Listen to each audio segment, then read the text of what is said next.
Press করো C চলে আসবে। হ্যাঁ স্যার। তারপরে 4 লেখো, দেখো 210 আসবে, একবারে বলে দেবে ক্যালকুলেটর।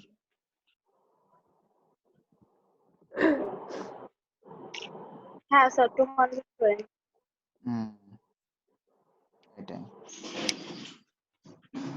আচ্ছা, এবার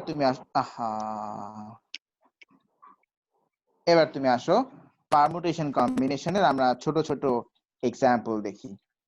কোয়েশ্চেন নাম্বার 1 লেখো।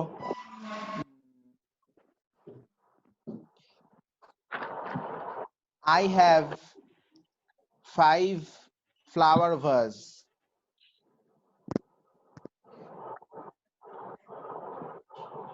I have 5 flower vase.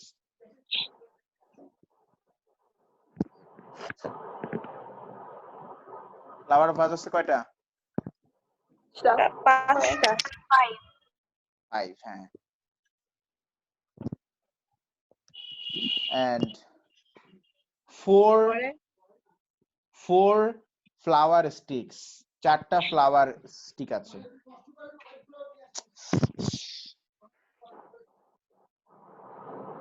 Sir and দিয়ে শুরু করব, এন্ড 4 ফ্লাওয়ার স্টিকস, 4টা ফুলের স্টিক আছে।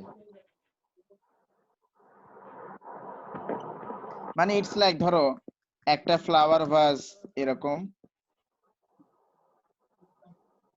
ঠিক আছে, আর একটা ফ্লাওয়ার ভাজ এরকম, আর একটা ফ্লাওয়ার ভাজ এরকম 3, আর একটা, হ্যাঁ, আর একটা ফ্লাওয়ার ভাজ ধরো এরকম, আর একটা ফ্লাওয়ার ভাজ এরকম।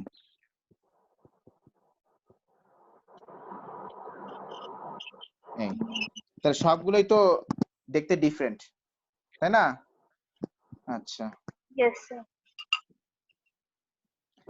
আর ফ্লাওয়ার কয়টা বলো? 4টা। ফ্লাওয়ার 4টা। ফ্লাওয়ার 4টা। এই একটা ফ্লাওয়ার স্টিক, এই একটা ফ্লাওয়ার স্টিক, এই একটা ফ্লাওয়ার স্টিক, এই একটা ফ্লাওয়ার স্টিক, ধরো 4টা ফ্লাওয়ার স্টিক। এখন তোমাকে বলো যে এই 4টা ফ্লাওয়ার স্টিককে এই 5টা ফ্লাওয়ার ভাসে কত ভাবে অ্যারেঞ্জ করা যাবে? আচ্ছা, তাহলে আমার কাছে ফ্লাওয়ার ভাস কয়টা বলো? স্যার 5টা।